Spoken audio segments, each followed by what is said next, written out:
My name is Karen Hill, Dr. Karen Hill. I am a family doctor here at Six Nations. I'm actually the lead physician at the Six Nations Family Health Team. I've been working here since I graduated in 2005. Big part of my practice is collaboration with the traditional healers in the community. Yes, I'm from Six Nations and I'm Mohawk Turtle Clan.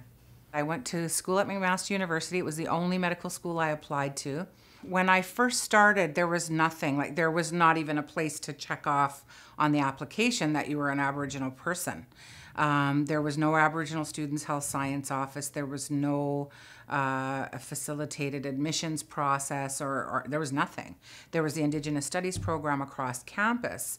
So I thought that that would be a benefit. And certainly one of the first things I started to work on when I became a student was I linked up with the Vision 2020 table or partnership that was happening at the time, that the goal was to increase the number of Aboriginal health professionals by the year 2020. So I started to work with that team. I started to meet with admissions and the MD program at McMaster to start trying to set something up. And there were a whole bunch of us that were doing that. The role of the office is ensuring that there is recruitment of Aboriginal students, and that when they come here, we do whatever we can to retain them. And that part of that includes breaking down the barriers within the university that keep students from even applying to McMaster, and then when they get there, from staying or completing their program. So there was that component of that. The other component was being a link to the community. It needed to be the community, the Aboriginal community, that was saying, this is what we need to happen in the health sciences within McMaster University. So the office would maintain that connection to the university and bring that voice in. And the other part of it was increasing the visibility of Aboriginal people within the university, not only a physical presence through recruitment and retention, but also a presence in the curriculum itself.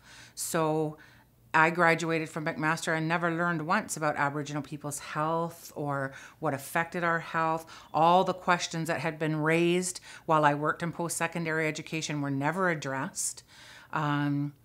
It just wasn't thought of. It was absent. It wasn't there. So that was the other part of the mandate, is that we had to be able to bring that presence into the curriculum for all health science students so that they could graduate and be competent, and culturally safe to go out and practice in a place where there are Aboriginal people. I think for Aboriginal students, what the biggest thing that I've heard from students that they get out of participating in any of the activities that are going on are they really get a sense of belonging in the university, right? They get a sense that they're an important part of the program that they're taking.